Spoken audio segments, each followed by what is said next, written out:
Sekarang kita akan membedah kenapa nikmat itu selalu bertambah ketika kita bersyukur. Jadi ada hal yang perlu gue jelasin di awal ya, itu tentang fundamental daripada bersyukur. Itu ada 3 pilar ya, namanya 3 pilar syukur. Nah, 3 pilar syukur ini yang pertama ada yang namanya syukur yang diucapkan atau bilisan. Nah, ini adalah ketika kita memuji zat yang memberi kita nikmat. Itu tandanya ketika kita mengucapkan alhamdulillah. Lalu yang kedua itu syukur yang diresapi dalam hati atau kita bisa sebut dengan bil qalbi. Nah, ini ketika kita mengakui dan meresapi nikmat yang diberikan atau mungkin seperti memaknainya. Lalu yang ketiga itu syukur yang diterapkan dalam perbuatan atau kita bisa sebut dengan bil amal. Adalah ketika kita menggunakan nikmat tersebut dalam ketaatan, arahnya ke ikhtiar. Ketika kita benar-benar bersyukur secara komprehensif ya, alias bersyukur secara menyeluruh, kita akan menerapkan ketiganya dari pilar syukur ini. Nah, di sini juga gue mau ngebantah ya tentang ada statement yang menyatakan bahwa bersyukur itu kita nggak akan berkembang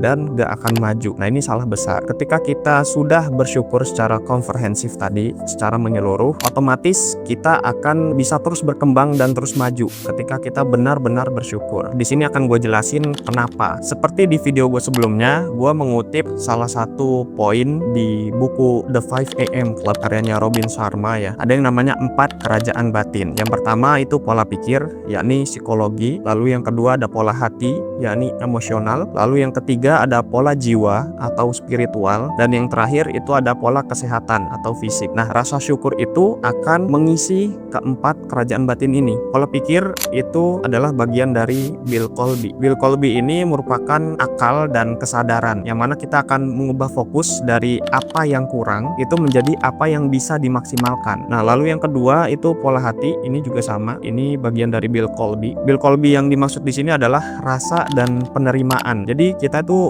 menghilangkan rasa iri dan dengki dan menciptakan kedamaian emosional. Nah, yang ketiga itu pola jiwa. Pola jiwa ini adalah gabungan dari bil amal dan bil qalbi. Di sini ada yang namanya nanti gue sebut dengan unlimited loop. Cuma nanti gue jelasin berikutnya. Lalu yang keempat pola kesehatan atau fisik itu adalah dengan bil amal, yang mana kita mengubah syukur tadi menjadi ikhtiar yang nyata. Itu contohnya menggunakan tubuh dan kesehatan untuk tindakan yang lebih produktif, bukan merusak diri. Lalu bagaimana penjelasan nikmat yang terus bertambah ketika kita bersyukur? Ini gue mau ngutip dari ayat Al-Quran ya, di surah Ibrahim ayat 7. A'udzubillahi minasyaitonirrajim. Bismillahirrahmanirrahim. Wa idz ta'adzana rabbukum la in syakartum la azidannakum wa la in kafartum inna 'adzabi lasyadid. Yang artinya, dan ingatlah ketika Tuhanmu memaklumkan, sesungguhnya jika kamu bersyukur, niscaya aku akan menambah nikmat kepadamu. Tapi jika kamu mengingkari nikmatku, maka pasti azabku sangat berat. Nah, jadi ada hal yang sempat gue sebutkan ya, ini ketika rasa syukur itu bukan jadi akibat, melainkan juga menjadi sebab. Nah, di sini gue akan jelasin kenapa syukur itu merupakan sebab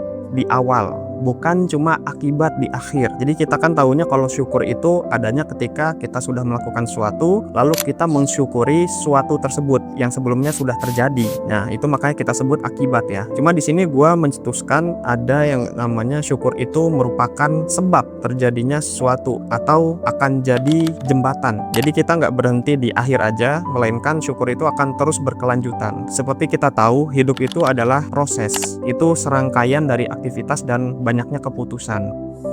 Di sini gue mau kasih gambarannya ya. Ada hari di mana kita menjalankan aktivitas. Misal di sini ada 3 aktivitas yang berbeda ya. Ketika kita telah melaksanakan aktivitas yang pertama, itu kita akan bersyukur. Nah, syukur tadi ya ada 3 pilar ya, bil lisan, bil qalbi, dan bil amal. Nah, bil amal ini kan kita akan terus berikhtiar untuk melakukan yang terbaik ya, dalam ketaatan. Jadi kita menggunakan nikmat itu dalam ketaatan. Nah, ikhtiar ini akan mengantarkan kita untuk melakukan yang terbaik di aktivitas kedua. Nah, di aktivitas yang kedua ini kita setelah selesai itu akan bersyukur lagi. Ada bil lisan, bil qalbi, dan bil amal lagi. Dari situ akan mengantarkan kita untuk berikhtiar lagi yang terbaik terbaik dalam ketaatan untuk aktivitas berikutnya yang ketiga. Jadi ini akan terus berkelanjutan kayak rantai ya. Aktivitas 1, 2, 3 kita akan terus bersyukur dan ini akan membuat kita terus berkembang. Jadi kita nggak stagnan gitu. Makanya inilah yang gue sebut dengan syukur itu merupakan sebab di awal, bukan cuma akibat di akhir aja. Nah ini jadi jembatan ya yang berkelanjutan. Jadi dari serangkaian proses tadi itu ada bilisan ya, ketika kita mengucapkan alhamdulillah. Lalu yang kedua itu bil qalbi, kita tuh nggak ngeluh sehingga kita tuh nggak overthinking. Nah kebanyakan dari kita itu nggak meresapinya ke dalam hati sehingga kita tuh overthinking, yang mana ini akan menguras energi. Ketika kita nggak ngeluh dan nggak overthinking, energi tadi akan kita pindah ke ikhtiar yang mana energinya tuh maksimal, yang otomatis ini akan mengantarkan kita untuk terus berkembang dan terus maju. Jadi bersyukur itu nggak ngebuat kita jadi mandek. Lalu kembali lagi ke surah Ibrahim ayat 7 ya. Jadi ketika kita bersyukur, nikmat kita bertambah. Nah, gua kasih contoh di sini. Yang pertama itu prosesnya ya. Ketika kita mendapatkan nikmat, itu kita akan bersyukur di sini. Setelah bersyukur, kita akan bersyukur lagi karena bisa bersyukur. Nah, ini salah satu hal yang unik ya sebetulnya. Nah, dari sini kita bisa bersyukur lagi atas kesadaran bahwa kita tuh bisa bersyukur tadi atas rasa syukur yang di awal tadi. Jadi ini tuh suatu yang gua sebut dengan unlimited loop of gratitude ya. Jadi rasa syukur yang berputar-putar, yang mana ini akan mengantarkan kita bahwa syukur tuh nggak ada habisnya gitu. Makanya Allah sebutkan ini di surah Ibrahim ayat 7, ketika kita bersyukur itu nikmat akan terus bertambah. Inilah salah satu yang gue temukan. Semoga dari pembedahan syukur versi gua ini bisa ngebuat kamu lebih bersyukur lagi dan bisa bermanfaat buat kamu. Jangan lupa untuk like dan share supaya bisa ngingetin yang lain, dan juga follow supaya nggak ketinggalan konten-konten syukur lainnya. Wassalamualaikum warahmatullahi wabarakatuh.